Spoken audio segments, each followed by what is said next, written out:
It's a 2013 Volkswagen Beetle TDI with sound and navigation. For those of you that do not know, TDI stands for diesel engine, turbo diesel. It's a halogen front headlamps, no fog, actually it has turn signal indicators down here, but no fog lights on this particular model. It's in a really nice tuxedo black. I love the way these Beetles look. I was a fan of the classic Beetle, not so much of the new Beetle, but this generation Beetle I love this generation Beetle.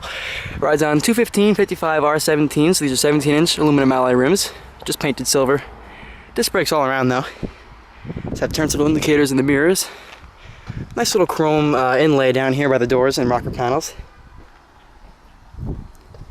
And some really aggressive looking rear end. They really gave the Beetle some balls for this generation. Looks like they're LEDs, but they're not. They're just halogen tail lamps. So the dual exhaust outlet down here.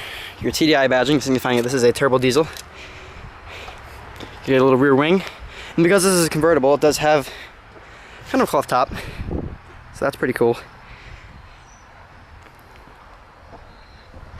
Get a better view of these 17-inch alloy rims. Just go ahead and jump right in on this one.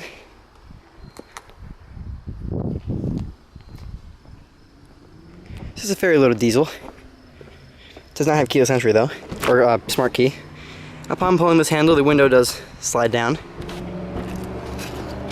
It has a black leatherette interior with silver painted plastic accenting that does mimic the exterior of the car. Automatic driver's side window and full power windows, mirrors, and locks. Manual seat.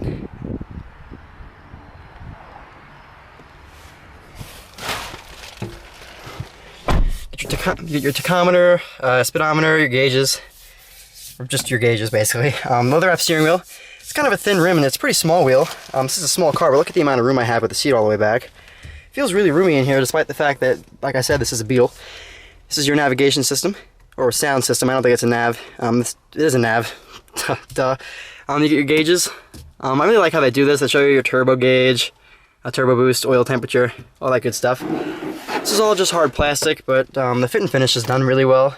Despite the fact that this does creak because it's silver painted plastic, so take that in with a grain of salt. Single zone climate control, just your simple manual adjustments. A little clunky in the dash actually, but that's okay. Your paddle shift, this is downshift, this is upshift. You get your Bluetooth hands-free over here, and your controls for your driver's heads-up display.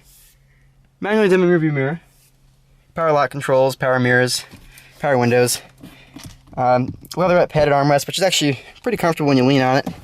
And this is all just hard plastic. But like I said, this is a convertible. I think they went the plastic route on purpose, just because it's exposed to the elements a little more than the coupe would be. Your 6-speed DSG with manual mode. Your push to start right here. As you can see, it obviously will not start. It has a really firm brake pedal. See, no key in range. Pardon me, I have no idea how to open this. It's a pretty cool little Beetle box here with rubberized storage. And then down here you get a damp glove box with auxiliary and USB in here. Leatherette padded center armrest, some storage, and it does flip up out of your way to reveal some consoles that all have rebel bottoms removable for cleaning. 2 cup holders. I like the little ring here. Get your e-brake. There's a little weird feeling though, like it doesn't adjust. It probably needs to be adjusted before they sell it. Just your vinyl head visors. Let me just click this one back in. Reading lamps for driver and passenger. Your top controls. And here, overall, this is a really cool car. It's pretty unique. You get a little 12-volt power outlet in here and some storage. Let's go ahead and check out the back seat. Let's have a really nice, this is real metal, accented door handle. And this one does have the Fender audio system, which is an option.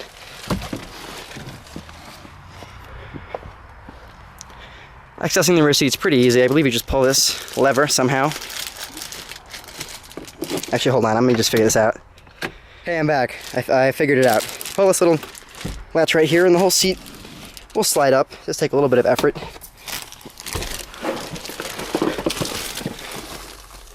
This isn't really going to be a fair comparison because the seat's all the way back, but there isn't really much leg room. But when you move the seats up, of course, look at all that room in front. It's pretty roomy back here. It really is only a true 2-seater. Thigh support isn't that great, but I have pretty good headroom despite the fact it's a convertible.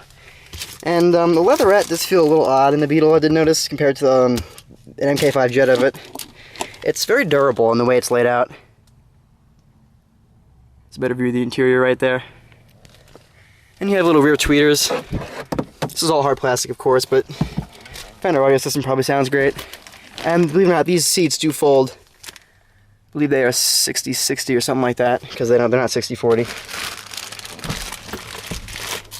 And you do have map pockets back here, which is pretty nice that they didn't omit that. Let's go ahead and get out.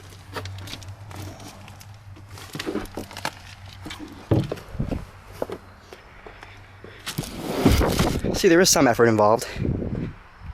Let's go ahead and open the trunk. Because it's a convertible, some trunk space is sucked up. It does have struts though, your subwoofer, your boot for the top, but storage is pretty good.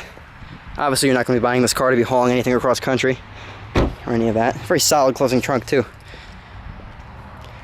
You like the metal chrome accent that does run around the entire car as well. 31 miles per gallon combined with the diesel, 28 city, 36 highway.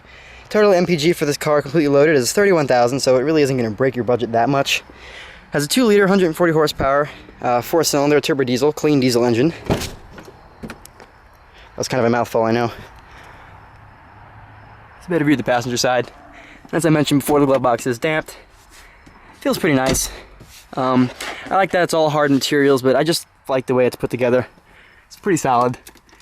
Maybe with the exception of that, but it really isn't that expensive for a small, cheap convertible.